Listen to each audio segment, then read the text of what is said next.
Salut les amis, j'espère que vous allez bien, que vous êtes en forme. Je suis ravie pour vous retrouver dans cette nouvelle vidéo aujourd'hui où on va parler plusieurs langues en même temps.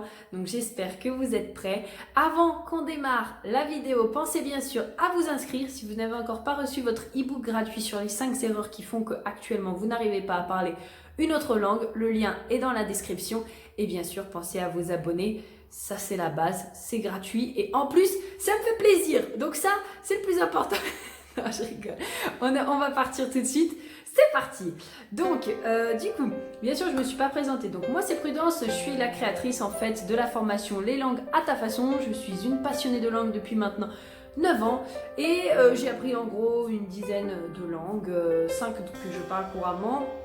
Et 5 autres que pour l'instant, très honnêtement, je ne donne pas de temps dessus parce que ce n'est pas ma priorité. Et du coup, j'avais envie de vous parler aujourd'hui parce que je sais que c'est une question que des personnes se posent de temps en temps, c'est est-ce que je peux apprendre plusieurs langues en même temps? Alors avec l'expérience que j'ai, justement, je vais vraiment vous partager honnêtement, moi, mon avis sur tout ça. Parce que c'est vrai que j'ai eu la possibilité en fait de tester plusieurs combinaisons, parce que dans les langues que j'ai appris, il y a eu par exemple le japonais, le coréen, le russe, il y a eu l'allemand, là il y a le portugais, puis il y a eu aussi le chinois. Donc bref, plein de langues vraiment différentes. Et j'ai eu en fait la possibilité, même je me crée la possibilité de pouvoir en apprendre des fois 2, 3 en même temps, etc. Donc je vais pouvoir te donner voilà, mon avis, l'expérience que j'ai là-dessus. Alors, moi ce que j'en dis, c'est que c'est tout à fait possible d'apprendre plusieurs langues en même temps. Par contre, ça va être à adapter à toi. Qu'est-ce que je veux dire par là? Si déjà tu vois que tu struggles à apprendre une seule langue, c'est déjà que tu vois pour toi c'est un peu compliqué, que tu as du mal, que surtout c'est peut-être la première langue que tu apprends, je ne te le conseille, mais pas du tout, même je te le déconseille fortement. Parce que tant que tu n'as pas appris au moins une langue, pour moi, ou alors que tu sais pas en tout cas à 100% comment tu fonctionnes pour ton apprentissage, ça va être super compliqué en fait de pouvoir mettre deux langues en même temps parce que déjà il y a de fortes chances que tu te mélanges, ça va te demander beaucoup plus de travail, il va falloir vraiment séparer les deux langues. Donc si déjà tu en connais pas une, ça va être compliqué de voir comment tu deals avec ta langue maternelle et avec une autre langue. Donc si en plus de ça tu te rajoutes une deuxième langue, ça va vraiment être lourd pour toi. Si après tu as des bonnes habitudes, etc., écoute, pourquoi pas, mais il y a certaines combinaisons qui sont mieux que d'autres. C'est-à-dire que par exemple, si vous voulez vraiment progresser, moi c'est pas du tout ce que je fais parce que mes deux langues favorites sont le japonais et le coréen. Pour moi elles sont indissociables et pour moi ça m'aide en fait vraiment d'apprendre une avec l'autre. Mais ça me dessert également énormément. Parce que ce qui se passe, c'est que là, hier soir, par exemple, j'avais mon amie Olga qui me parle en japonais. Et moi, je voulais lui répondre. Et en fait, ce qui m'est venu à l'esprit, c'était le coréen. Parce qu'en ce moment, j'écoute beaucoup de dramas coréens. Puis comme finalement, la grammaire et certains mots, quand même, ça se ressemble énormément. En fait, c'est deux langues asiatiques. Bah, ce qui se passe, c'est que on a tendance souvent à mélanger. Moi, j'ai cette tendance, en tout cas, vraiment à mélanger ces deux langues. Puis voilà, donc ce que je vous conseille, c'est que quand vous choisissez deux langues d'apprentissage, c'est de choisir deux langues qui sont un peu opposées. C'est-à-dire que là en ce moment, voilà, j'ai le coréen, je fais toujours mon japonais pour continuer à le garder, ok, pour pas le perdre.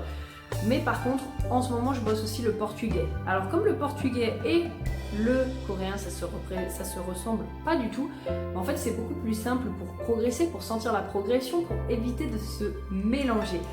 Donc, quand on apprend deux langues similaires, c'est vrai qu'il y a un peu ce désavantage. C'est à la fois un avantage et à la fois un désavantage. C'est comme si, par exemple, tu apprenais le portugais et l'espagnol.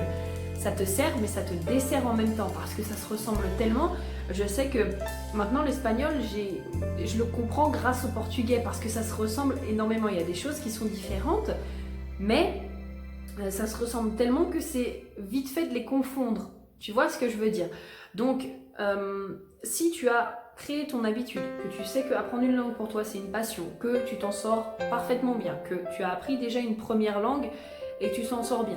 Pour moi, avoir appris une première langue, c'est au moins avoir atteint le niveau B2. Ce que je trouve qui est intéressant, c'est d'atteindre au moins le niveau B2 à C1. ou alors de vraiment, comme je dis avant, avoir une grande passion. Moi, je vais être très honnête, j'ai commencé à apprendre le japonais quand j'avais 15 ans. Donc à ce moment-là, j'avais un niveau d'anglais qui devait être égal à B2, B1, B2, on va dire. Donc en fait, quand j'ai commencé à apprendre le japonais, j'ai commencé pratiquement le coréen 9 mois plus tard. Donc ça a été très rapproché. C'est un peu comme des frères et sœurs, si on veut dire. Mais c'est vrai que j'avais déjà un bon niveau d'anglais. Donc ça m'a pas remélangé un peu derrière, puis j'avais déjà l'expérience d'avoir appris l'anglais, comment j'avais fait, etc. Même si j'ai pas le retour que je me fais maintenant quand j'apprends quelque chose. Mais c'est vrai que si par exemple tu commences tout juste une nouvelle langue, que c'est ta première langue que tu apprends, que tu n'as pas l'habitude, etc. Si de suite tu veux en mettre une autre, ça va vraiment t'embrouiller. Ce que je te conseille, c'est d'abord tu apprends bien la première langue, au moins jusqu'à un niveau B2. Si après, tu as déjà appris plusieurs langues et que tu veux en apprendre d'autres, je conseille au minimum le niveau B1. Mais quand c'est ta première langue, au moins le niveau B2. Et ensuite, rajoute des langues. Ça, il n'y a pas de souci, ok? Franchement. Après, voilà, c'est mon conseil, c'est mon expérience, c'est vraiment ce que j'ai pu en faire après avoir pu apprendre autant de langues. Et mon objectif, c'est que tu puisses réussir. C'est vraiment que tu réussisses dans ton apprentissage. Je sais déjà à quel point c'est difficile parfois d'apprendre une langue. Et il ne faut pas penser que ce sera plus facile si tu t'en rajoutes une deuxième. Au contraire, en fait. C'est sûr que parfois, tu as l'impression d'arriver à des plateaux. C'est sûr que quand tu arrives niveau B1, B2, c'est les niveaux un peu plateaux qui sont longs à passer puisque c'est là où tu dois mettre le plus d'efforts. Et donc, le fait de remettre une langue, tu te dis, allez, ça y est, yes, je me ressens progresser, etc. Mais finalement, tu vas un peu éparpiller ton énergie partout pour, au final, pas vraiment mettre ton énergie nulle part. Tu vois ce que je veux dire? Tu vas la déposer partout, puis finalement, tu progresseras encore moins. Donc, c'est vraiment pour ça. Alors, j'espère que cette vidéo, elle t'aura plu. Et voilà, n'hésite pas à me laisser en commentaire quelle langue est-ce que toi t'apprends en ce moment. Et puis moi, en attendant, je vous souhaite de passer vraiment une très belle semaine. On se dit à mercredi prochain pour la prochaine vidéo sur les langues. Et je vous embrasse très fort. Bye bye tout le monde. Ciao.